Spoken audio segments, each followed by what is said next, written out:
Hello everybody and welcome back to Swamp Dog Games. Well, today we have a really exciting Humble Bundle.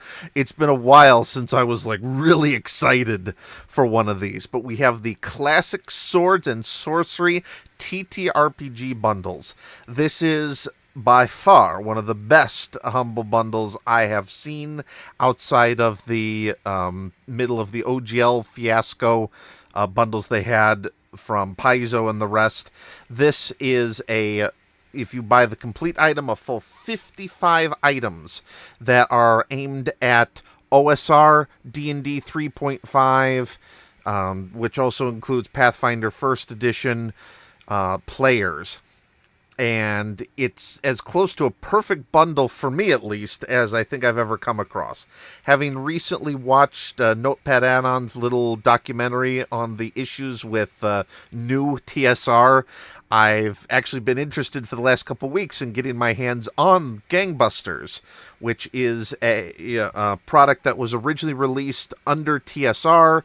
The original creator thankfully still had the rights to it and republished it many years later under the BX system. This is sort of the precursor to Old School Essentials as we know it today. So role-playing is your favorite Rum Runners in the 20s RPG, that's this.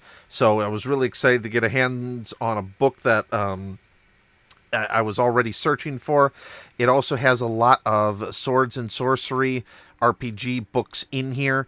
If you're an old 3.5 D&D fan or first edition Pathfinder, these were extremely common. As a Pathfinder player, after the debacle shift from 3.5 to 4th edition, a lot of these Swords and Sorcery books came on the market as people were liquidating their collections of 3.5 material. Our businesses were just selling these on sale. I remember picking up a lot of these during that period for my Pathfinder game, since it's essentially D&D 3.75 compared to D&D 3.5, and I think it was a really good value, these books, and I'm really glad to be able to pick up some more of those. It also has material that's aimed specifically at the OSR community.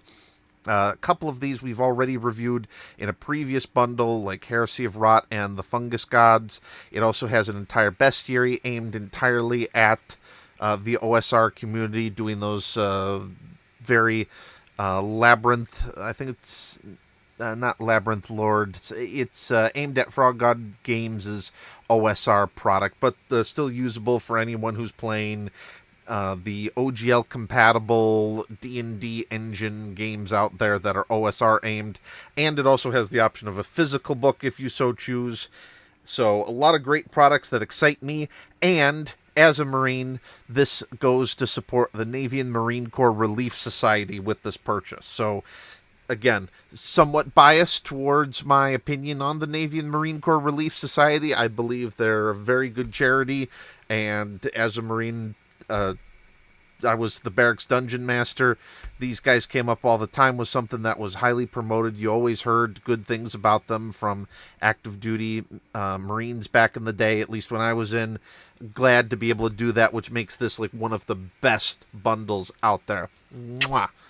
And if you want to help support the channel, you can support both the Marine Corps, the Navy and Marine Corps Relief Society, the Frog God Games, and this channel if you do decide to purchase these through the link that are in the description down below. But of course, we shall now do what we do best and actually go through the books from beginning to end and see what we get in here, and, in my opinion, show off why I believe this is a great Humble Bundle. So now on to the review. But first, I want to do a little small complaining about Humble Bundles chicanery again. So, their bulk downloader. I have been frustrated for years, the issues with this thing. I downloaded all of this these books, which all come in DRM free PDFs, by the way. So if you want to load them on your e-reader, which I did a review recently of one that I obtained, or just on your PC, they're here. There are a couple zip files for some books that include some extra material. We'll be going over those briefly. The bulk downloader does not actually download everything, and I had to go through and then re-download a couple of these again still, because I don't know why it skips their downloader. It just does. One of these days, please fix this Humble Bundle. But now, what originally got me interested when I just looked at the news update on my email account, seeing that a new Humble Bundle was out, was actually the Gangbusters, the 1920s role-playing adventure. As I said, this is BX edition. So this is the original Gangbusters author, as I understand it, that then retained the rights to it and is now republishing it under the BX system. BX was sort of like the precursor to Old School Essentials as we understand it today. So this is going to be a very old-style D&D gameplay mechanics adventure from the basic expert era of, I believe, Moldvay Cook's era of writing the Dungeons and Dragons intro products. However, it's going to be for your gangsters, so you're going to be doing the rum running and talking like this, and be saying, "Hey, sweetheart," and the like as you're playing, instead of screaming at the gods for "curse you, Crumb," for not letting me vanquish my enemies enough. Now it's, "You'll never take me alive, Kappa," is what you'll be hearing yelled at the table instead. But again, if you're familiar with any D&D, Pathfinder, OSR, OGL for the 3.5 SRD or 5e SRD product, you're going to be familiar with this, and it's just a reskinning for the gangster style book.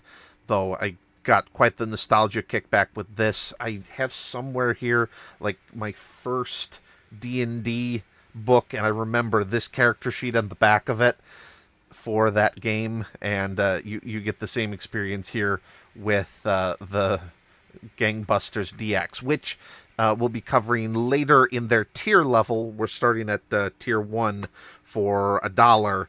You get this core rule book, and then later tiers you also get some upgrade material as well. All right, next book up we're getting is Off the Beaten Path, the Forest Excursions edition. I guess this was a Kickstarter a while ago. This is a booklet of various adventure modules. So 1 to 2 pages, the idea being, hey, you need a forest adventure, your character, you're the game master, you just need to plug and play something in here. This is kind of like the basic fantasy adventure anthologies that I reviewed recently on the channel. Hopefully a little button up here in the corner to take you to that video, where it's just, hey, game master, you need to fill a session, you didn't have the chance to prep, here's an adventure all ready to go that you can plug and play anywhere. It's not going to have an overarching story, but lots of little nice compact adventures that you can throw at the players. I am familiar with this somehow. I'm not sure how. I know I never backed the Kickstarter, and when looking off how I'm aware of Off the Beaten Path, I found that there's also a desert version. This is focusing on forest adventures, and the desert, I'm assuming, again, focusing on desert adventures. It's July 15th, and at the time of filming this video, I swear I have seen somebody in the past week, this came up in their video somehow. I don't watch many channels. I watch mainly Questing Beast and Professor Dungeon Master, and occasionally 1 or 2 might pop up in my queue. So I'm not, and I tried looking for who I saw recently, but if any of you in the comment section know who's reviewed this recently, or happen to know where this has come up in a video in the past couple weeks since like the start of July, please let me know. But it's plug and play adventures. I'm not sure if they accidentally provided the Kickstarter edition in here, because you get 20 adventures, and then you have these 3 at the bottom which say Kickstarter exclusive. But this to me, that has always meant that these were exclusive to the Kickstarter backers. So I don't know if they just goofed and sent the wrong PDF over or what the story behind that is, but you also get these. So you do have 23 adventures that you can go through, again, 1 to 2 pages each, short little anthology episodes to put your players through in a forest environment. Next up is the Chaos Rising. Now, this one, if you're a player, spoiler alert, you might want to skip this and just send this to your game master. There's actually 2 of these, both of which involve a lot of dimension hopping, time travel, eldritch evils, and gods and slayers and monsters, oh my, in these. These are for much higher level players. These are going to be aimed at your 11 to 12 is what they're written for. They're both are stated by the author that these are aimed at being, because of the dimension hopping and time travel aspect, that they provide options that you can plug and play this anywhere. So the idea is that when you play the Chaos Rising series, you're not just stuck using the Chaos Rising campaign. Suddenly you want to detour, just go from hacking and slashing monsters and the politics of the realm to some surly dwarfs, apparently, and dimension hopping with a chance to kick the devil's ass directly. That's going to be your Chaos Rising PDFs. Next is the the War of the Magi. This looks more like this is first off an adventure supplement that provides more of the Dark Streets and Darker Secrets world building in this book. Now, the core rulebook for Dark Streets and Darker Secrets is included in the 54 item tier for $25. The core rulebook is here. I think it's kind of bad idea to be like, hey, here's your lower level supplement for our rule set, and then we'll just stick the core rules up in a much higher tier. Now, it does use slightly different names, but it looks like it's going to be focusing mainly on an OSR-style gameplay, so depending upon your game, may be compatible. This is focused, though, solely on that world setting. Looking through it, it kind of reminds me of Dresden Files, or if you're a fan of... I'm not sure The Order from Netflix is necessarily a good example. The Sci-Fi Channel's The Magicians, I think, is probably a better tie-in example of this. Without that Ferngully world that they go off to, just their antics in the current realm is probably the world setting that's in here. Or there was that Illuminati MMORPG a couple years ago, something like that. And jumping ahead, the Dark Secrets, Darker Rulebook, again, since I've already mentioned it, that's included in the 55 tier. I'll just mention it here to show that you do get the core rulebook if you decide to splurge for the full $25 version of this. Again, it's modern setting with magic and mayhem. You're not... it's not that they're handing you a supplement for world building and then don't provide the core rulebook. It's just that I think if you're going to pull this, you should have the core rulebook at the lower tier and then the adventure modules in the higher tier. Just me from the consumer protection standpoint, but this is everything that you get in the $1 tier with the exception of the Dark Streets Secrets book, which comes later. All right, now we are on to the middle tier, which comes with 32 items for $18. This bundle, there's just so much packed into it. Usually, I just gloss over the middle as sort of like, it pushes you to the upper tier, but there's a ton of stuff in the 18 tier. If you don't particularly want something in the 54 tier, but something in the 32 tier, in this case, there's so much in here, you're going to get a value either way. I mean, for a couple extra bucks, you're probably better off just going to the $25 tier for the top one. But there's so much stuff in here. This is the most jam-packed jam-packed bundle I think I've seen since the OGL fiasco. Now, we start off the $18 tier with Off the Beaten Paths. I just Googled that there was a Desert Edition. Well, apparently, this one actually does include the Desert Edition. Same thing here with the Kickstarter adventures. I don't know if they goofed and are allowing you the Kickstarter adventures by accident, but you can get this. It's, again, just plug and play, one-shot adventures for lower-level players in this time a desert setting that you can just stick them in wherever you feel that you need a adventure to occur. Nice little book. And just an example of the cost-benefit analysis, these retail for $15. You're getting all of this stuff for $18 at this point. I highly recommend just going the full $25. There's just so much jam-packed in this bundle. The next book up in our little series is The Dead Are Coming. This one, kind of looking at it, it doesn't have any OGL reference in here, but it kind of reminds me of the various hack systems like Red Hat, Black Hack. I think there was White Hack. It kind of strips down a lot of the noise to just the core essentials. This one, of course, I guess, is originally sold through Exalted Funeral, so you could probably get the print version from them.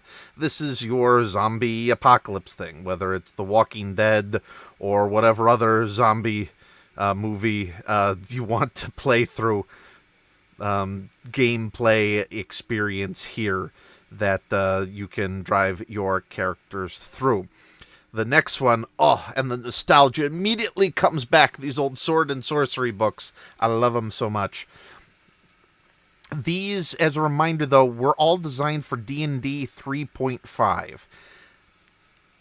That was the most highly designed, R&D intensive version of D&D I think they've ever gone through.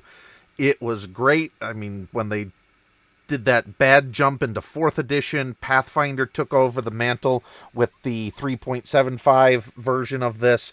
They're great adventures. The problem with these were that there was just so many options that it just flooded the market, and there was almost a choice overload that you got as a result of this. But the 3.5 will need some adjustments if you're playing either an OSR 5th edition or Pathfinder 2nd edition. You'll need to clear out some of the bloat that kind of got in the rules in here. But this adventure module, despite the picture on the front, which immediately made me think Arabian Nights, actually reminds me sort of a cross between the Abomination Vault and the Rise of the Rune Lord adventure modules. Now, this is much shorter. This only, I think, caps out like level 12 or something. It's entirely self-contained mini campaign where, spoiler alert, your players are just happen to be visiting town that is right next to a conveniently located ancient battlefield where the ancient evil that was tricked away now decides to rise again. And so that is this adventure module mini campaign series with lots of content that, of course, even if you don't want the full campaign, you can steal and then use in your own campaign. Already ready-made, interesting content and battles in here. Again, all for the 3.5 system. Highlighting, again, just kind of the amazing number of choices that gave you choice overload. These came out in the yin-yang during this period.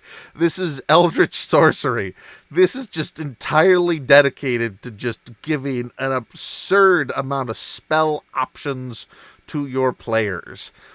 Lots of cool spells, lots of cool magical items. The choices just get so insane, the level of options that you can have here. These, of course, then, with a little bit of cleanup, available in any 3.5 or 5th edition or OSR game. Again, you're going to have to sort of weed out the D&D 3.5 bloat, but if you do, there's just so many spell options here. You will not be running out of content to intrigue and fascinate your players with that one. Next up is Hall of the Rainbow Mage. This adventure sees you being called in to investigate a missing noble that you then have to go find, while all kinds of magical problems start occurring in the township, getting in your way that you have to deal with at your attempt to rescue him. So unlike the Chaos Rising, which had Eldritch Horror, time travel, dimension travel, and demons, this does have magical enemies, but doesn't go into the demon realm, as you will have to face an evil wizard, spellcasters, minions, as you try to rescue the wayward lord. The next adventure is probably going to be better aimed at either neutral with high mercenary focus players, or slightly aligned to the evil. In Hell Comes to Bogtown, your characters are hired by a noble who needs to inherit his estate, called Bogtown. Your players start off as just the muscle to help the local lord establish his control over his inheritance, from tax collecting to making sure all of the locals understand they now answer to the Lord. But things, of course, start to go downhill as questions over the Lord's sanity start to amass, as well as an ancient evil, because, of course, there is always an ancient evil comes back to haunt the town that the players will have to deal with if they want to have any hope of surviving. This, of course, is focused on your OSR players, with the specific focus on the swords and wizardry version of the OSR. Oops. That next one I had already looked through. I'll go back to the top. This is Sherwood Forest, the Legend of Robin Hood. So if you ever wanted to join Robin Hood and his merry men, perhaps even want to wear tights, or I'm just going to stop here. I'm bad at jokes. I'm going to butcher this if I try to make anything here. I was thinking, I'll have Robin Hood men in tights with the accent joke, but no. I won't suffer you through my bad sense of humor and timing. This is just your Robin Hood OSR adventure settings. So, in a knave in the woods, to rob from the rich and give to the poor, or to keep for yourself, or however you want to deal with the loot, this is your adventure module for that. Next up is Gary Gax's Necropolis. So this actually is credited as originally written by Gary Gygax and finished by Bill Webb, Scott Green, and Clark Peterson. So I'm assuming with that reference that this means that the original text was finished, and then when T. Sadly passed away, then they had to sort of clean up a few bits to make it publishable. By the way, that looks from my brief history, though if I'm wrong, please correct me in the comments down below. This one is definitely your old school Egyptian fantasy. So this is the 1990s The Mummy with Brendan Fraser and that style of adventure in the Egyptian setting. You're not getting any sort of historical accuracy out of this. This is, you want to have a highfalutin adventure with mummies and scarabs and your players running around defeating the evil mummy lord.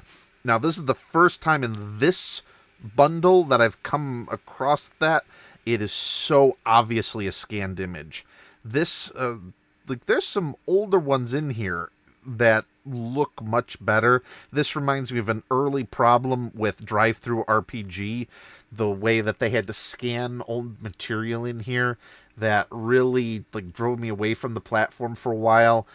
Like, I have the old Stargate RPG D20 from AEG that was scanned, and I think that one, the version I still have, that was back when you had a limit of 5 lifetime downloads. I should go back and check, actually, if older stuff fixed. I know they don't do that anymore, but back in the day, Drive-Thru RPG used to have only 5 lifetime downloads that you could download it, and it was before they had any sort of decent it's OCR technology, right? Yeah, where it had the scanning. Here, you can definitely see as it skips over things, and I tried copy and pasting, and the weird order it dumps stuff into a text file. This is all optically scanned for your copy and pasting pleasure, so you're going to have a lot of issues if you're like me and like to copy and paste the notes for your adventure session out of here.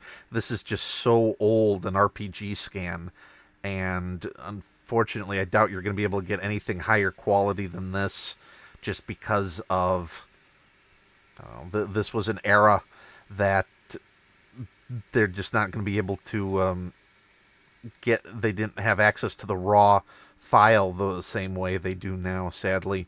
So this is one of the, it's not a good scan in my view, but again, it's not going to be any different than if you remember like old 2007 Drive-Thru RPG.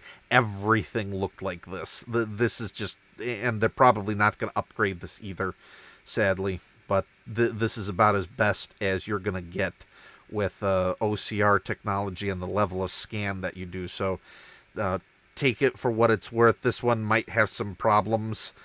I've had some issues with some other books with this type of scan quality on my e-readers before, trying to read them, because there's so much artifacting caught in here that from the scan process that just be prepared for mixed results if you are a PDF only user and are using this in any sort of e-reader technology state, because of how it tries to render some of the artifacting that is stuck in the back of this. And now we're on to the lost city of, and pardon my dyslexia, Barakas. This module, again, nostalgia, not necessarily for the best reason. It has been so long since I've had a PDF that's just an RPG PDF that's just a scan and no OCR copy paste text out of it. This is really taking me back to the early days of Drive-Thru RPG. It's not a complaint, unfortunately. These scans are just so old. This book originally came out in 2003. I'm sure the PDF scan probably only came out a couple years later. Or, sorry, not even a PDF scan. These had to be physically scanned from the actual pages because of how these were made back then. So the original file format we don't have, and it's just a scan, unfortunately. And just because of how old these are and how much more content is in the community, sadly, I don't think we'll ever see a higher quality scan of some of these, and this is just going to have to be how we remember some of those old books. I'm glad we're able to preserve this, having recently seen like the video game community. 87% of old video games aren't accessible by players anymore because of one thing or another. Just the machines running them don't work anymore, corporate copyright overreach, or just for whatever reason. Thankfully, our hobby, a scanner allows you to maintain these, but this will sadly be the only way that you can will ever get to play some of these classic modules. Now, this one is focused on sort of a cross between Monty Cook's Tolus series and A Keep on the Borderland when reading through this. So you have the primary township, end home, that your players can start in, have a base of operations, and sort of expand in adventures out of it. You also have adventures in the local surroundings that kind of behave like the cave. I'm thinking of Morganfort, so I might be misremembering which cave goes to that sort of keep on the... Was it Cave of Wonders? No. I should have looked into the pulled off my Goodman Games copy of Keep on the Borderland to look at that before making the segment of the video. that has the adventures in those sort of caves while the township is your home base. But you are not far away from the lost city of Baracus, which, of course, again, this is sort of a theme developing here, has sort of that ancient evil that comes to rise again. That's the culmination of this module before your players move on to brighter and even more monster massacring realms with this module. Oh, the nostalgia of these old adventures, man. The old artwork. This was D&D 3.5 when, in my opinion, it was at its height. Granted, I play mostly OSR games now, primarily OSE. Yeah, Old School Essentials with my players. I'm more of a fan of Castles and Crusades, personally, but I can't beat these for the nostalgia of just picking these up during the Pathfinder First Edition rollover phase of the RPG hobby. Next is the Coil of Set. This one is not an adventure anthology like the forest and desert ones that we went over earlier. This one does break up its modules. Of course, it culminates in you're dealing with a serpent cult, which was kind of popular throughout this time. It's sort of a classic, perhaps by now almost cliched. Man, the nerd art with this one, like, how does she even balance on that? Or what is she doing? I better not think too far on that one. It culminates with you're dealing with your classic snake cult, like the one from Conan the Barbarian, though this is a much higher fantasy age. Some of the artwork, it looks like, and some of the text kind of reads like it's between the Roman Empire and like the classic medieval period that we remember playing in through D&D. And its adventures are kind of broken up into 3 major chunks. They say that they can be thrown in independently, that you don't have to put them all together. Kind of how the theme's built. It's still, if you're going to be playing the later ones, you really should start with the early ones in it. They're not so isolated, but you don't have to play them all together. They are definitely not a campaign has to be set. Start this from beginning to end and just layer in how you include these, perhaps an earlier segment of the campaign, the first series, and then they have a couple sessions in another situation, and then just build these later bits with the serpent cult into here. The next is the Vaults of Verinkar. Sorry, I had a brain fart there for a second. I had to reread it and go, okay, what was this one again? This one, it bills itself as a mini campaign. It's trying to, the wording of it and some of the mannerisms of the plot, it's the sort of generic evil that has the realm. You're in a township for whatever reason. You gotta start fighting hobgoblins.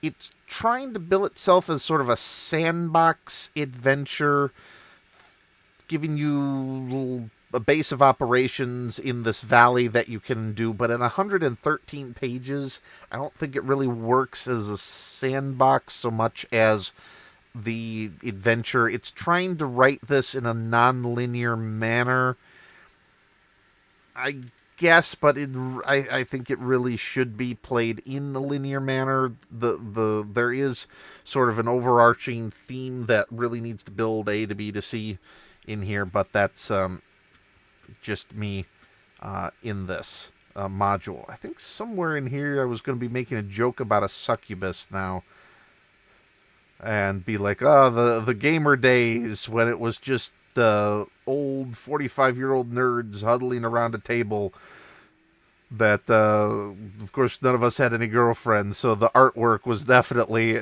evocative of that sort of adventure style.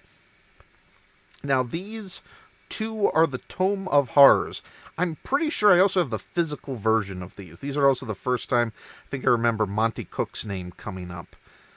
Not in this one. I think he was attached to the second one. Yeah, he's attached to this one. My first experience to Monty Cook book's work was through these Tome of Horrors. Now, we have 1 and 2 in this level. There is also Tome of Horrors 3. I know I don't have that in print. That is in the higher level, the 54 item. So you do get all 3 if you buy the complete Humble Bundle package.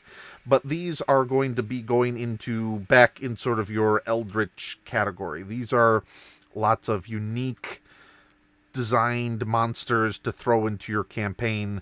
With these, you're not going to be at a loss for bosses, I think, anytime soon. Some of these are designed to be minions. I would say kind of skip over the minion monsters in this. This would be a good source for your bosses because of the uniqueness of some of these creatures. Just bring them into your game. It's an entire 451-page bestiary.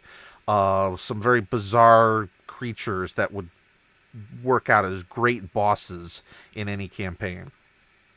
And this is a Tome of Horrors 1 that you get, again, at 451 pages and pretty much almost a monster a page. Probably averaging then, with a couple doubles and whatnot, about 400 monsters in here. Yeah, some crazy level monsters that you can add in here for any campaign. You're not going to be at a loss of creatures to throw at your players anytime soon. I swear I saw this in a video game recently. This is sort of giving me the bio feeling of the Warhammer 40,000, though this might just be a hermit crab in a skull here. Then, of course, you get the second one. This one much shorter at 250 pages. But again, averaging that out, you're getting 200 plus monsters in this book. And some of them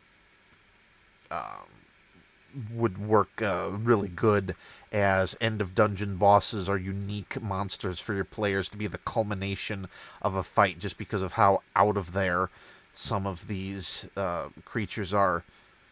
This one right here kind of reminds me of the Talus monsters from Breath of the Wild and Tears of the Kingdom, actually.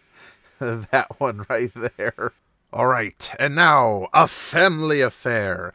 In this book, it starts off with players being sent to sort of clean out an abandoned house, sort of a treasury recovery gig. They stumble on an ancient kidnapping and try to profit by returning the kidnapped victim to the heirs. They end up on a deserted tropical island with the kidnappers, who are now also in need of rescuing from the deadly kraken that has captured them all there. A mid-level fantasy adventure module here for sort of globe-trekking mystery adventure as you try to recover the lost noble and will you actually save the noble and their kidnappers too, because of the dangers that they have all been put in. In this one, The Doom of Liechtenstein. So this one does state that it does rely heavily on the Tome of Horrors book series in here. So in this one, it's a good thing that the Tome of Horrors are actually included in this bundle. And they were also included at this level too. So it's not going to rely on something that you are out of. In this one, it's kind of setting up with some of those other ones that we've gone over, that it's trying to be kind of an adventurer's playground rather than a linear beginning to end adventure. Reading through it as quickly as I have for this review, because to do this 98-page book properly would take longer than the time that I have available to get this out before the bundle ends. It can be thrown in a bunch of misconnected adventures together to provide sort of this kidnapping, or again, it's another kidnapping plot, or can you restore the ducal family to power that's been ousted? So less kidnapping, more of ouster, and more of exiled family trying to return to power adventure in this one. Glades of Death. This is the premise that, hey, we all like the end point, but part of The story is the adventure get there. So it's not quite an adventure anthology because it also includes a ton of toolkits to create random adventures. But the idea of this book is similar to the off the beaten path books in this bundle. Well, actually, no. Those were to be aimed at let's stick one shot adventure to complete beginning, middle, and end together. This is focusing more on what random encounters you get on the way to the Dungeon of Death. As it starts at the beginning, hey, maybe it's called the Dungeon of Death, not because everybody died in the dungeon, but nobody survived the trek to the dungeon. And so it provides a lot of forest encounter adventures to be thrown in specifically at random times, and not necessarily all with complete beginning, middle, and end stories that the players experience, but maybe they get caught in part of a half of it as they stumble in on the middle of a conspiracy that takes them or slows them down from getting to the end dungeon. So it's a little bit anthology, but with a slightly different focus. That maybe it's they encounter it and maybe don't finish this beginning to end because it's a obstacle for them getting the dungeon rather than necessarily a goal in and of itself. Now for the Bone Garden. This one is a very unique one. Instead of the grand adventure, this one you really only have about a mile diameter zone that your players are going to be interacting with. For a 130-page book, so it's a decent-sized adventure module. It's a very relatively small area that your players will be interacting with. My first thought upon reading this is Micronation of the Damned. If any of you are familiar with the Principality of Sealand in the British Straits, the Republic of Molossia in Nevada, West Arctica, the Empire of Eternia, the Hutt River Principality, these are all micronation fan projects that their creators have put together of like creating their own little piece of nation. This kind of reminded me of that concept, but instead it's the micronation of the undead. So the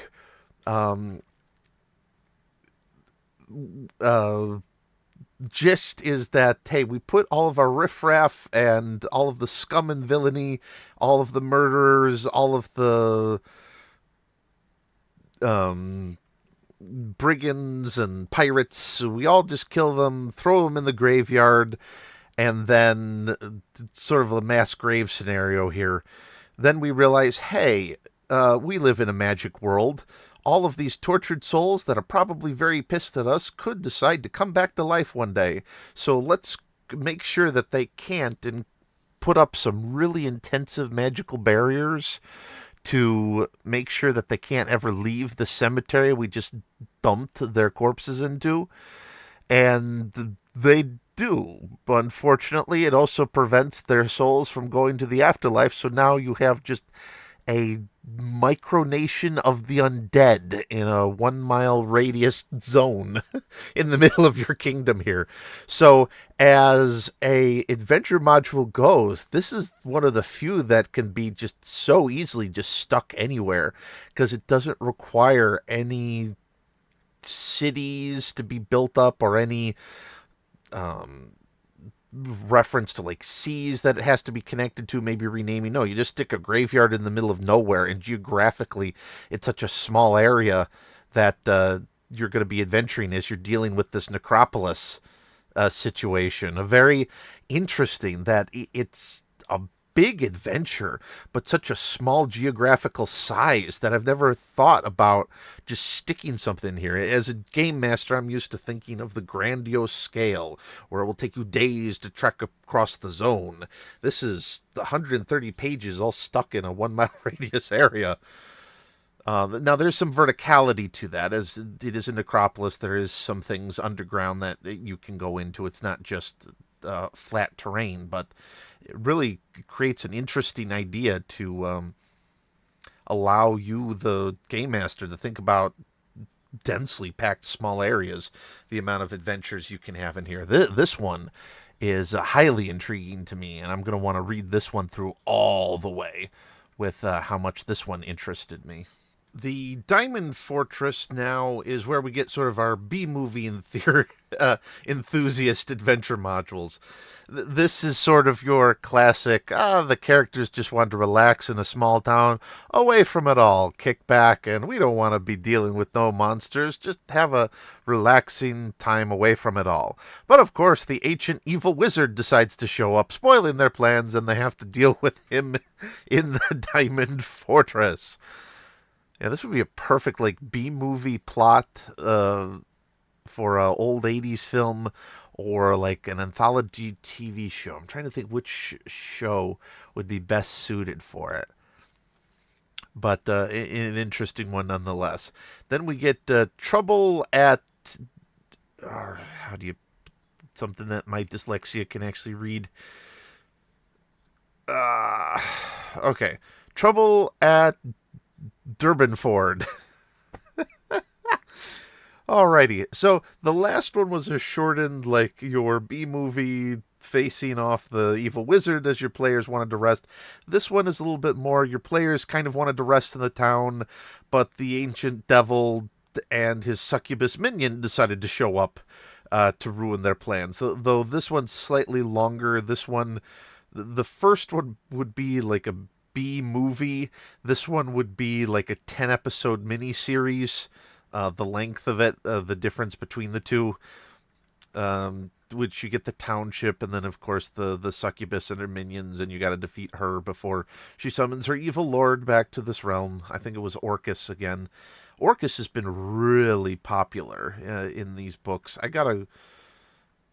I used to not playing in the official D&D mythology, so I gotta go back and try to see how common Orcus was back in these older modules, because I'm not used to playing in the official D&D setting, so I hardly ever use the original D&D gods, and I'm more familiar with the Pathfinder gods. I've used them a lot more, so I need to see bring out my old player's handbook and see about that. This guy's some sort of Navy SEAL lich, or what the hell is that? The skeleton frog thing. Then we have Aberrations. This one, I don't think I reviewed it yet. I think I may have it in the works. There's a Pathfinder module, the Emerald Spire.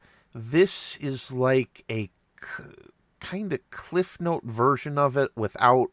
The Emerald Spire was a huge mega dungeon. Not Emerald Spire. I'm thinking of a different module in this. This game reminds me more of a Cliff Note version of Abomination Vaults.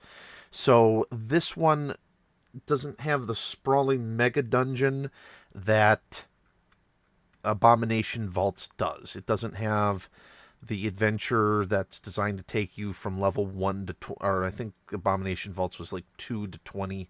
or 2 to 15 or something like that. This one is going to take you much shorter level up pathway. It's kind of in the same theme of that evil from the family that got stuck underground and that you have to recover. It's somewhat cliched, but it's a shorter version of the Abomination Vaults. And again, for being in this bundle, ain't half bad a deal. Now for the Lamentation of Thieves. Now this is your old school adventuring artwork cover here. At least this one, unlike a couple of the other cover arts, is very distinctive and gives you an idea of actually what the book is about and doesn't mislead you like that previous one that looked like an Arabian adventure. Instead, you're in a forest environment. This one, you were... not an archipelago, but you're in a region zone. There's an overarching pirate theme of either you can join them and deal with the ultimate the ne'er-do-well lord, or I guess if you want to run an evil campaign, just switch up the modules so that you instead join them and are going to defeat the forces at play, though I don't think it's actually written to be that you join them. But hey, some people like to play evil campaigns, so just figure out how to get a baddie that...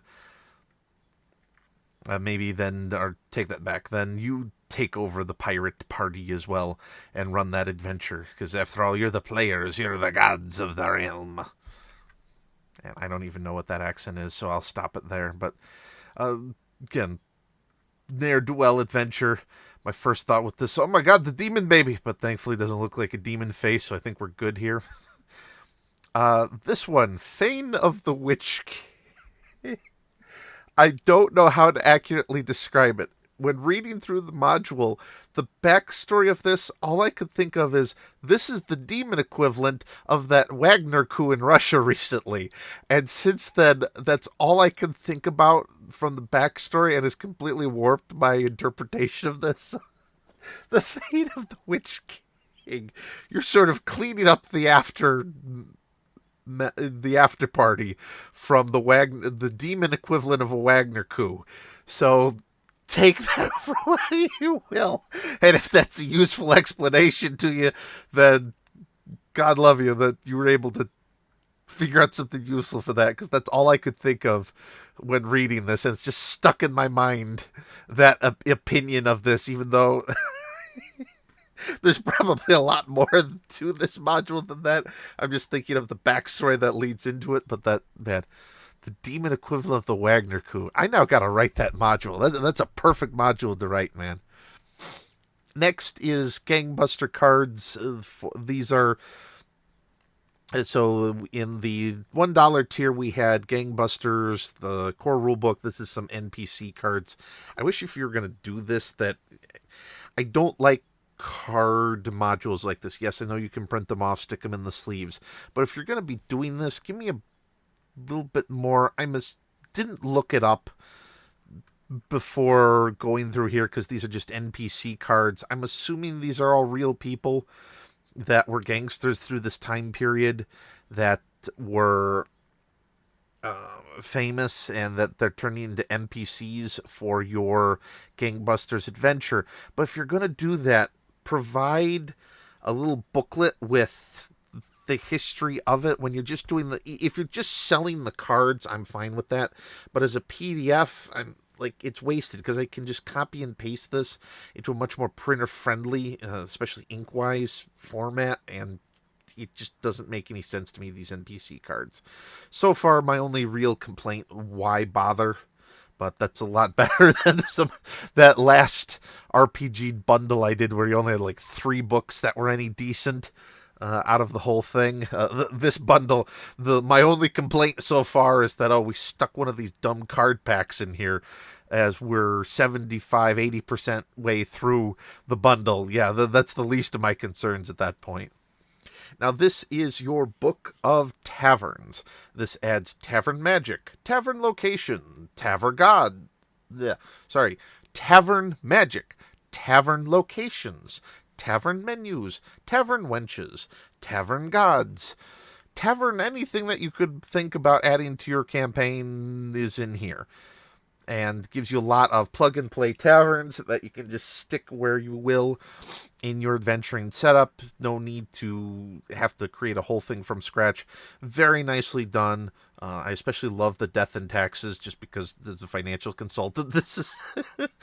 financial advisor, not consultant. This is what I live, to help people prepare for death and taxes. And so I just find it really funny.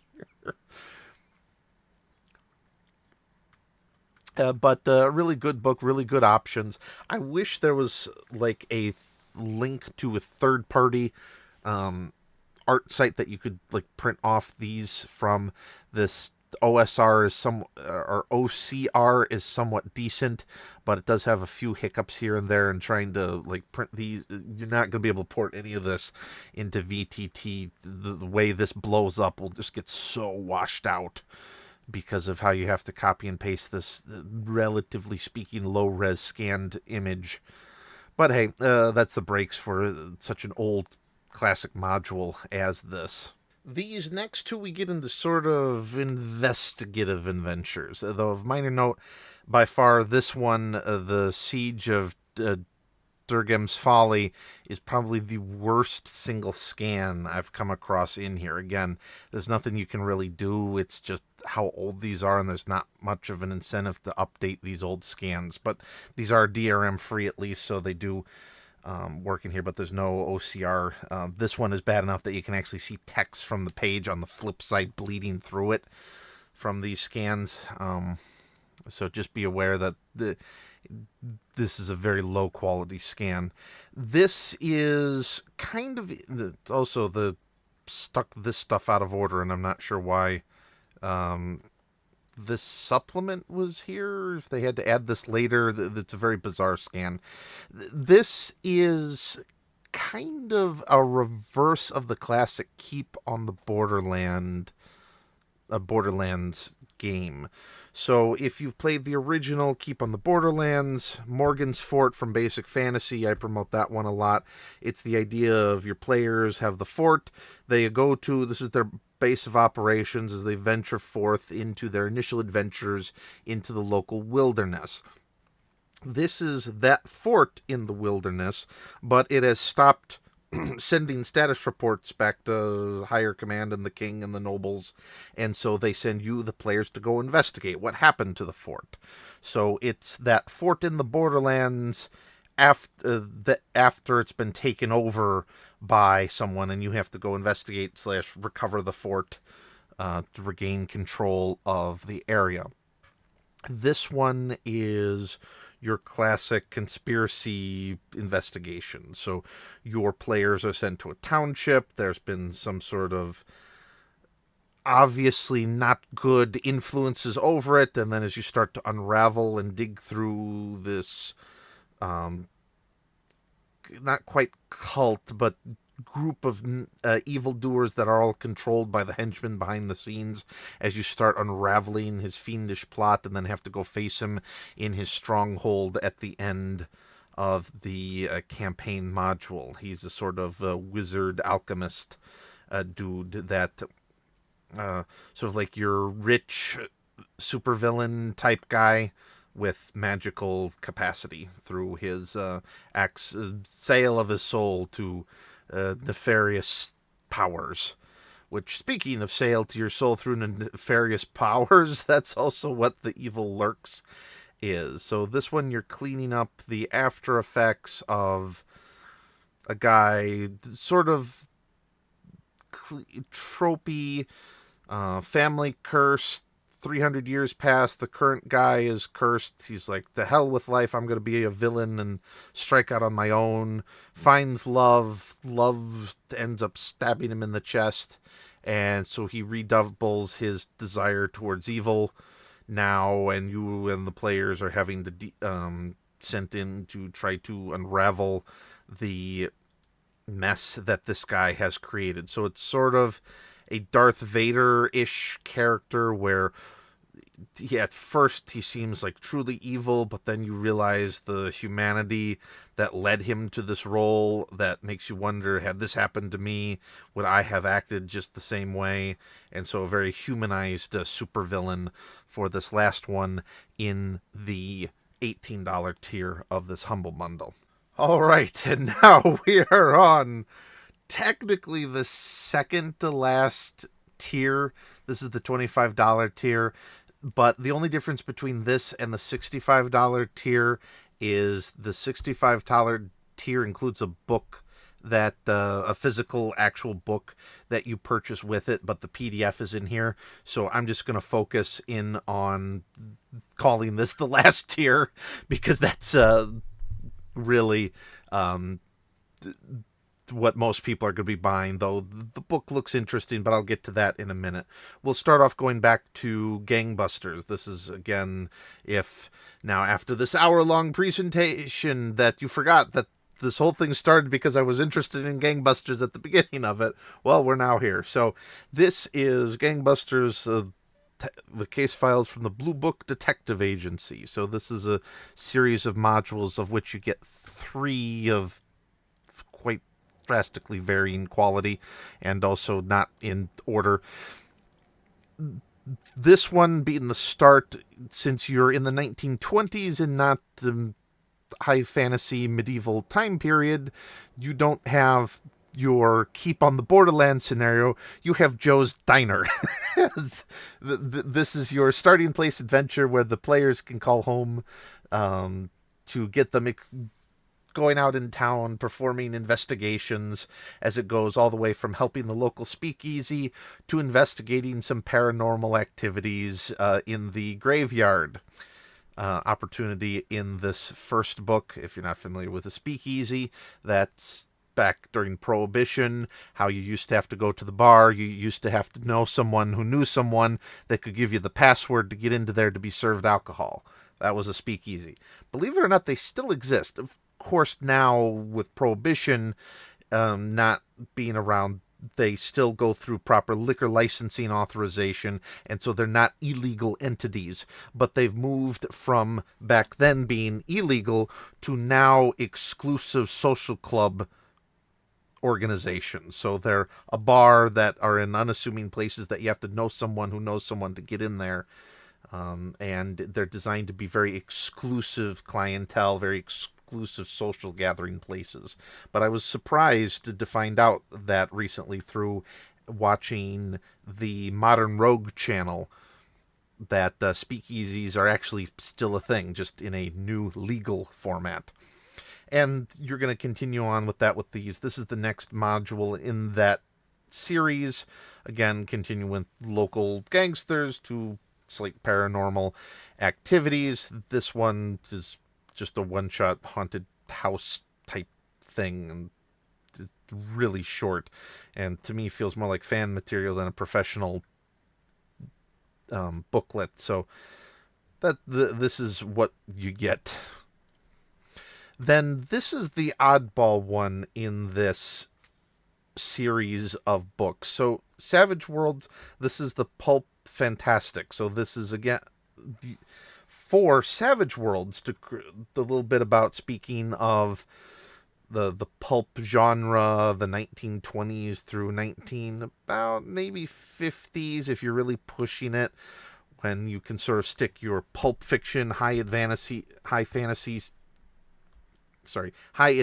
modules like your Raiders of the Lost Ark or your Last Crusade or your Crimson Skies or your The Phantom or the Tick or the Golden Age of comic books, if I'm remembering my comic book history correctly, would be stuck here in this pulp fantastic. It's designed for Savage World, so originally I was a little bit shocked to find this in here. Considering all of the Gangbusters content, this does a really good job of explaining more broadly the pulp fantasy world, but the rules in here, because they are designed for Savage World, I'm not sure are going to be that useful to anyone in this setting. So I've never played Savage World. I don't know how it runs, so I don't know if there's any compatibility that I'm missing. I don't know if there's other opinions on that. Please put your comments down below. Yeah, the greatest villain ever made, because no one ever cares when you get rid of these guys in cinema. The So if someone has compatibility suggestions, please put them in the comments down below. But this is useful for a broader explanation of the pulp fantasy genre of the 1920s through 1950s at the latest. Example, without going too, while still being highly useful, even though for it's an entirely different rule set that isn't included in this bundle.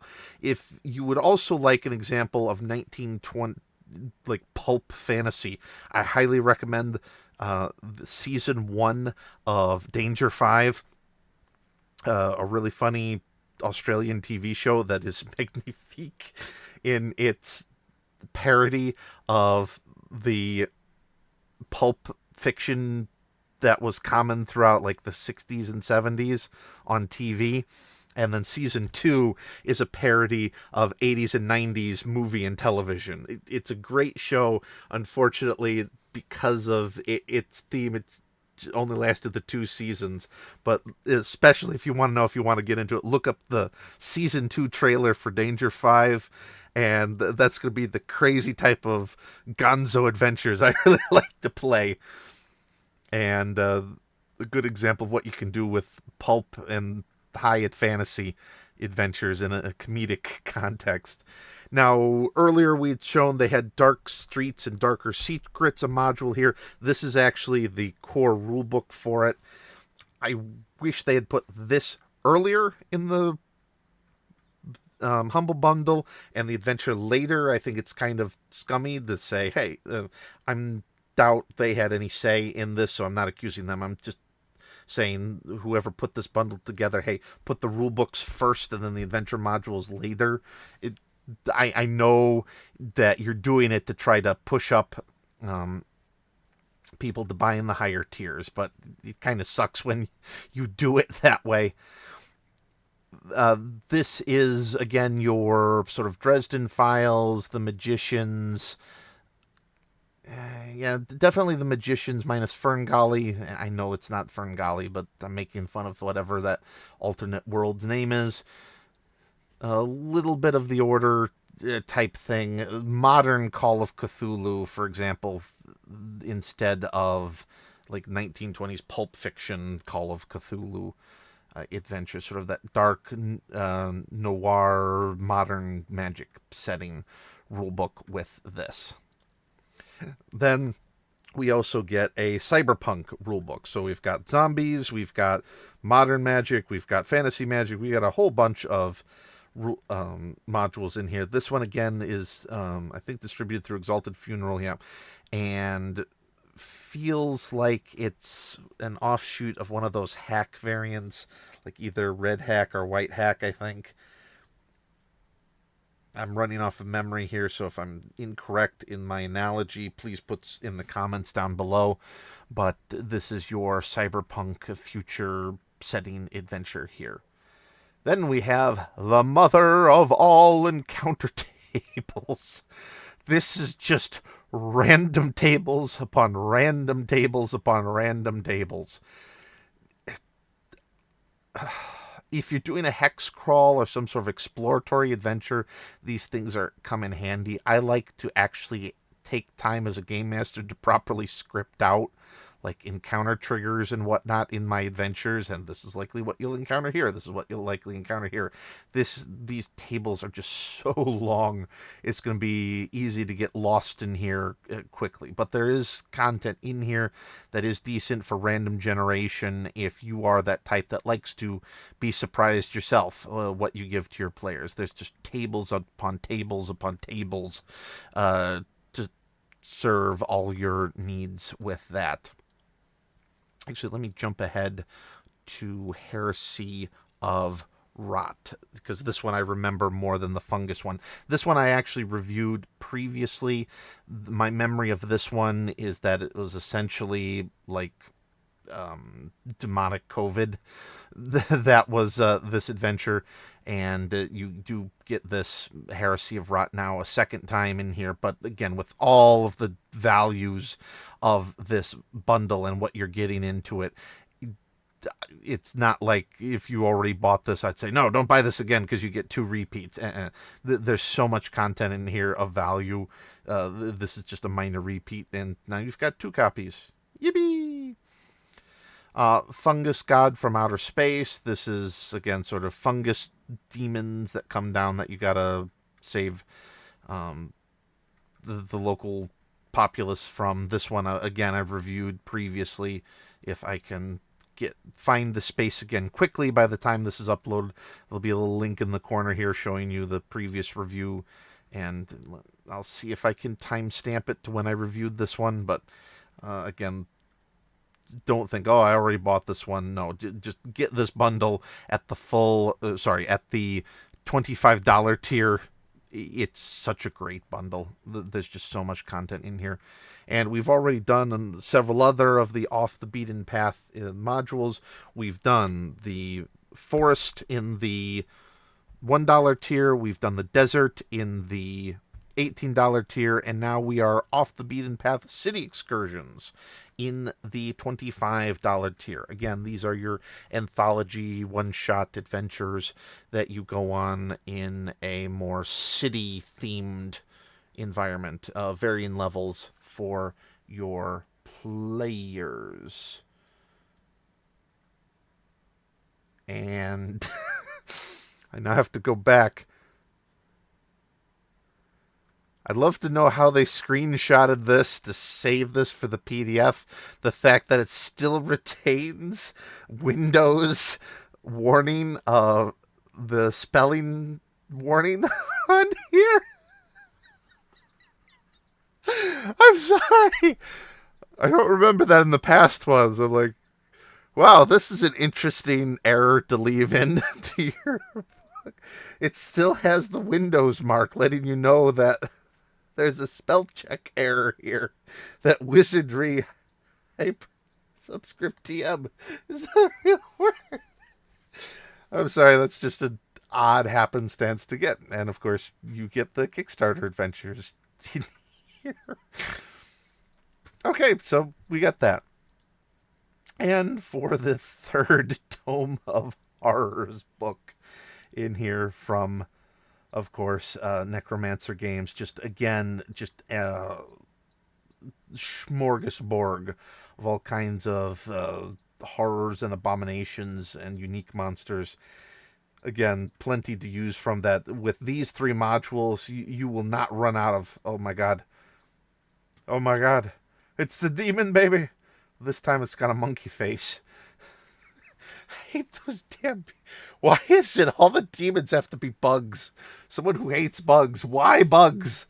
Like, imagine Indiana Jones now having to deal with... I'd be Indiana Jones, but instead of the snakes, worried about the demon babies coming after me. And now that gives me an idea for a parody skit. Either way, I'll come back to that idea later. You're not going to run out of any sort of unique monsters to give your players. With these three and a bestiary for your OSR game of choice, you're not running out of content anytime soon. And if you are, then I got questions about how you run your campaigns, because there's just so much stuff here to use. It's insane, the amount of content. And I'll actually jump to this one. So similar to the Tome of Horrors, this one is your Tome of Artifacts. So these are going to be your special one-off magic items that can also be used as MacGuffins material for your adventures, that you need to go retrieve the book of the instant death of everyone that we should have destroyed when this last became an issue, but instead just stuck it away inside of a temple for our descendants to deal with 200 years later, that somehow we're able to figure out how to destroy it when we who created the damn thing couldn't figure out how to destroy it type adventures. That's going to be your Tome of Artifacts books in here, with small adventure hooks and content galore available for your players to play as they seek these amazing, powerful artifacts. Though do be careful, because some of them could be like easily derail and unbalance a campaign with just the sheer power of some of the ones that are in here. All right, and now to the ancient kingdoms of Mesopotamia. This one, if you want to learn more about Mesopotamia, I highly recommend Dr. Irving Finkel's videos on YouTube. He's a very interesting gentleman from the British Museum, and he did a lot of work in Mesopotamia, particularly with the decoding a lot of the tablets from that area. He's a very interesting gentleman to watch. This is not within my realm of experience to be able to tell like how much of this is pulpy. Oh, look, the Reign of Sargon. Will he then be running for Parliament soon? There's another module we already covered in this series that has plenty of material that's sort of a pulpy Egyptian look. This, I don't know enough about the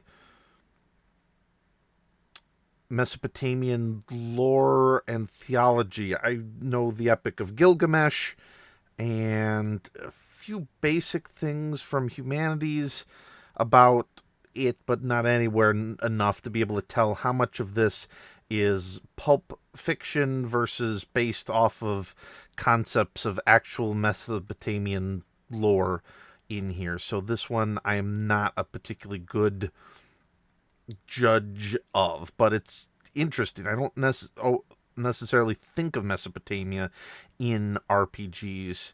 Oh, look, the skeleton horses from the Underdark of Tears of the Kingdom that you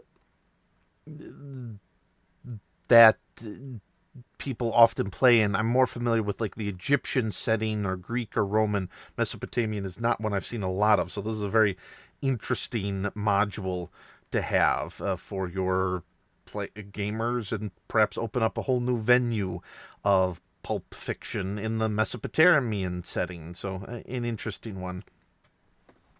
Now, this one. So I had to pull these out of order to address this one. So this is the Dungeon of Graves. This is a mega dungeon in all of the classic meaning of mega dungeon in here.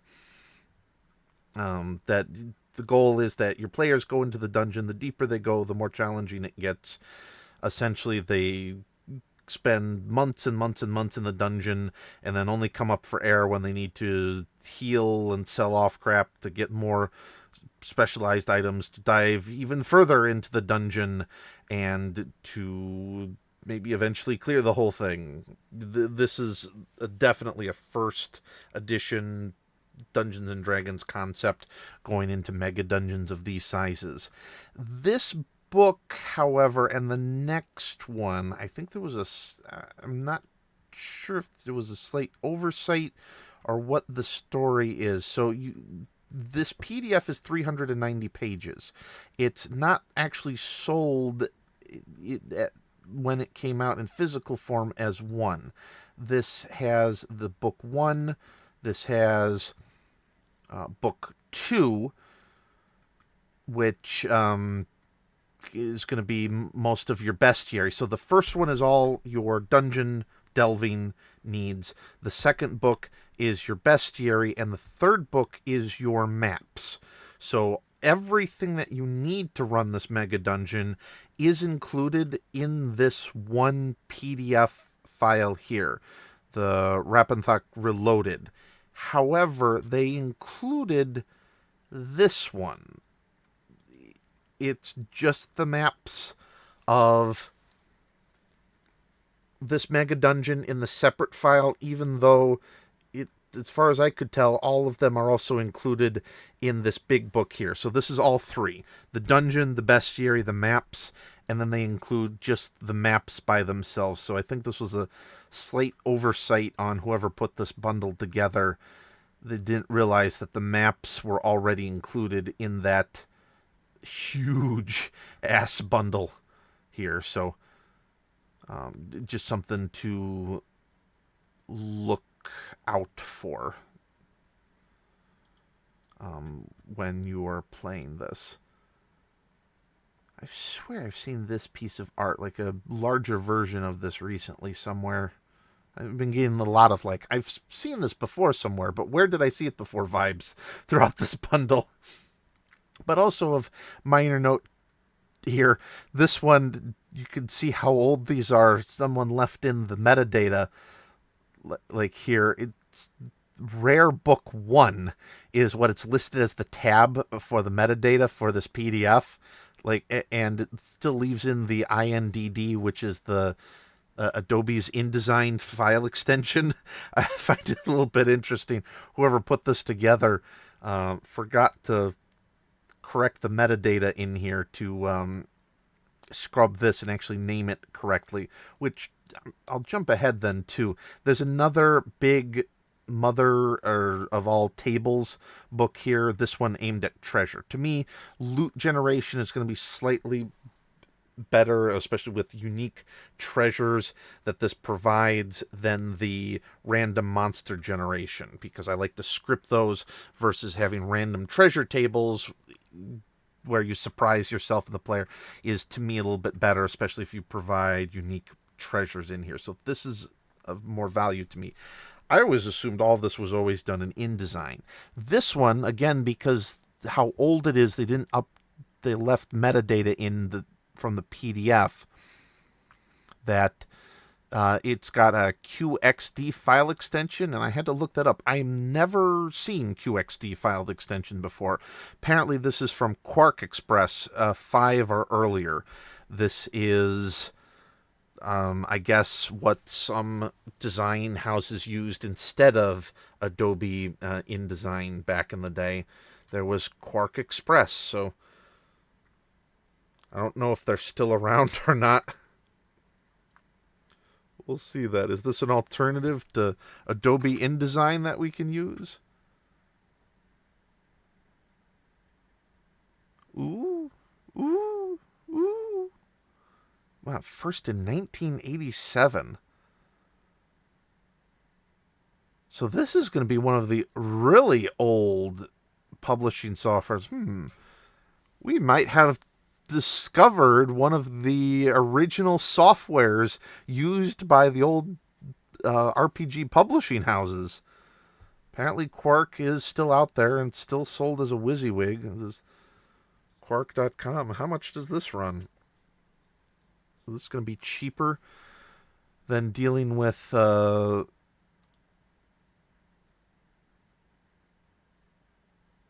Quark Express? Going to be cheaper than Adobe? Huh.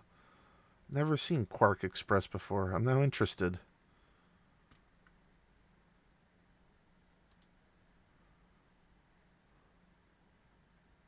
And they still offer perpetual licenses, so you have your paid annual subscription of $259 per year. A little bit higher if you have like the publishing studio. But they still offer a perpetual license, so you can do a one-time license purchase. Huh.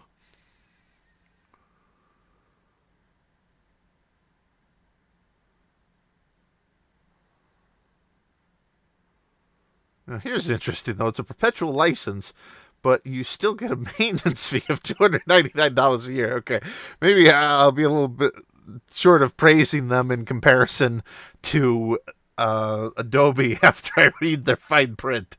This is now a little bit suspicious to me, but okay. So QXD, this is a old Quark Express document here, and an alternative to InDesign that I'll have to look into. You learn something new every day. See, my videos are so nice you learn maybe an alternative to publishing RPG content, huh? For your table. Now, for the 6 Spheres of Zachis, if I'm pronouncing that correctly, this module plays, the plot-wise, a lot like the second Conan film with Schwarzenegger. What was it? Conan the Destroyer. That type of, you got to then seek the artifact and destroy it before it's used to destroy the world type adventure setting. Again, it's in your classical high medieval fantasy, but the plot reminds me a lot of that second Conan film of this module. The next one is Dead Man's Chest. This one isn't an adventure. It's more of tools for playing a module, and I'm a little worried that this wasn't Bill Webb. He's been the author of a couple of these, right? So it's DRM free, and yet this came from the bundle. Like, this came from Dead Man's Chest in this humble bundle here. And it's got the Drive-Thru RPG order watermark for Bill Webb. So it's not technically DRM free, it's someone else's DRM. This bundle has had some oddities, to say the least, in it. But going back to the bundle, Like, there was another one too recently. Password for one of these also had. I didn't mention it. Like, it required a password for Bill Webb to access. It was really bizarre, some of this stuff. This one is tools and rules, magic items, gods, adventures, plot ideas, and a bestiary designed for nautical, more specifically pirate on the high seas adventures. Arg, ye matey play experience. Swords and Sorcery had a ton of these type of books. They had ones for mercenaries and sell swords and wizards, where it would just provide a very singular theme book for that type of particular adventure setting. So you've got your bestiaries, your increased magic spells, everything that you could need for nautical adventure, all courtesy of Bill Webb's personal PDF copy from Drive Through RPG. I don't know. To say the least, it's been odd, some of these PDFs in here. This is a going down a bizarre histories lane adventure. This one, there's the town. It's been beset by evil. Two the competing priests who've spent the time yelling that their god is better than your god to team up and hire the players to try to cover the artifact that will save the township from the encroaching evils in this elemental moon adventure. Shepherd's Bane. This is your werewolf adventure where you're going to go through, try to figure out who is the werewolf, who's pulling its strings. What's their chicanery afoot on your werewolf style adventure. I'll leave that here for you to pause and read the end. And then the Monstrosities OSR book. Now, this is in the $25 tier. You can also do the $65 tier, in which case you are effectively ordering the print version of this book. Now, shipping and handling is charged extra later. That is, I still haven't gotten the email from Frog God Games, and I got this the day this bundle came out. But you will then use it to that will be necessary to actually order it. Now, some of these monsters I've seen plenty of times before, like the Aboleth. These are all, of course, statted around Frog God Games Swords and Wizardry RPG. The little bit of work, you can easily convert this to your own adventure. But I mean, the Aboleth, seen that in Castles and Crusades. There's a mixture of your basic bestiary and then unique off-the-wall stuff like this that aren't in your basic bestiary. So it's an odd mix of material. This doesn't feel like you can get the gorilla ape. This is also in the OSE booklet, which is the core rules for OSE, the ape, in there. It's got some additional material, but it jumps between that. Oh, we've seen this before, or like the archer tree that we've seen from, I think, Zelda Tears of the Kingdom before, and then it just adds in some off-the-wall bizarro stuff. So it's an interesting mixed bag of opportunities of monsters in here. And there is quite a lot of unique stuff, but you'll go through and you'll be like, I have seen that before a dozen times, like a black bear, or the grizzly bear, or the cave bear, polar bear variant, or the bee giant, and then it goes into the giant arcane beetle. I don't know why that image is just so funny to me. Just the type of weird stuff that you get in an RPG. Black Pudding, which was also the name of an RPG magazine for a while. Yeah, just an ape centaur. I don't think I've seen one of these before, but they do have centaur in here too. That you can do. It's just an odd bundle, but it has a lot of interesting. When it does have interesting monsters in here, it goes way interesting. Or like Crabman, which every time I see him, I think of the lobster dude from One Punch Man. Uh, the Talus from Tears of the Kingdom and Breath of the Wild monster, and its crystalline version. Yeah, just you know goes between some unique stuff, or like here we go, your Eldritch horrors, and then go back to where something your dinosaurs that we've seen before. So, an interesting mixed bag of potential here, but it could be useful for those that are really interested. I mean, I ended up getting the full $60 deal. Granted, that was before I knew what was in it. In hindsight, I'm not necessarily sure I would have gotten the $65 version had I known that there's going to be so many monsters that are already in like the basic bestiaries I have for so many OSR games. But there's enough interesting material in here that at least it would be a 50-50 decision whether or not I would have done it. Hey, it's Rigel from Farscape. And that looks like Rigel. The nostalgia this goes through. But anyway, that is pretty much all of the material that is in this bundle. And yay, after now 3 days of filming, just going through this and just doing the cliff notes, we finally hit the end and can actually review the bundle. This is one of the few that I would say there's really something good at every level. Even the $1 tier. Just if you want gangbusters, just the $1 tier, there's some interesting adventure modules in here. The $18 tier has a lot of content in here. Like boatloads of stuff that you're not hurting for content at your $18 level. Some of the best stuff is in here. Like if you want all three of the Tome of Horrors, this mega dungeon, there's a couple rule books that I think should have been at lower levels but are here, like the Dark Streets and Darker Secrets. That one is worth it at this level.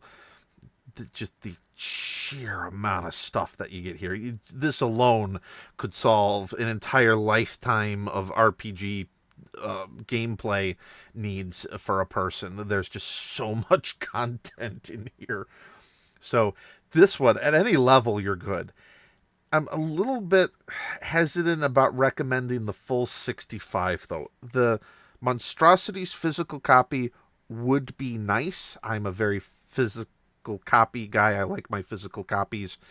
But unless you're like really hard set on, oh, you want the physical book, you're probably better off this one. In fact, scratch that. For $40 extra, and granted, you probably get a slight savings. What is the Monstrosities book run from Frog God Games? I'm guessing that's probably in your 60s. Paizo discusses it? No, I don't want that. Is this even out yet? Okay. So this is print on demand. Huh. Okay, I guess there's not an official print on demand version. So maybe this is the first time you're getting the book. Either way, I'm assuming for print on demand, this would probably be in the 40 to 60 range. Which, yeah, buying it here, you'd get a savings, but you're probably going to be better off buying the $25 tier. And then if, like, wow, Monstrosities is so super good that I really must have it, then upgrade, then just buy the physical copy later when it comes out. This is probably the first run. That's just my opinion. But there's just so much content in here that really, though, either of these are good. This one is just like beyond doubt in my mind. This is a should get RPG bundle. The last one I like warned you away, don't get it at all. There's only like 3 books that were semi decent, even then were aimed at like beginners only. This is looking for your hardcore game players that want massive dungeons, massive experience, massive choices for the RPG, love their OSR, love their old school D&D adventures. This is just amazing, this Classic Swords and Sorcery bundle, and I cannot recommend it enough. And if you want to support this channel when you buy this bundle, as well as helping support the Marine Corps, or sorry, I keep on forgetting about the Navy. I'm so used to being in the men's department that I forget about our sister organization over here. All hidden slights, intentional. You get to support the Navy and Marine Corps Relief Society through this bundle purchase, and you want to help support the channel, you can buy so in the links down below. I will recommend, though, that you go in here and make sure that you switch to get some more to the Navy and Marine Corps Relief Society. Like, their basic breakdown, as you can see, here's $1.25. It's like, normalize this out, dude. Get Navy and Marine Corps Society some love here. But that's just me. And yeah, a great bundle, and I hope you all have as much fun playing these games as I will have getting to play the full versions. I will see you next time in the next video. Hope you had a good day, and yeah, enjoy just drowning in the amount of content that they give you with this. See you next time.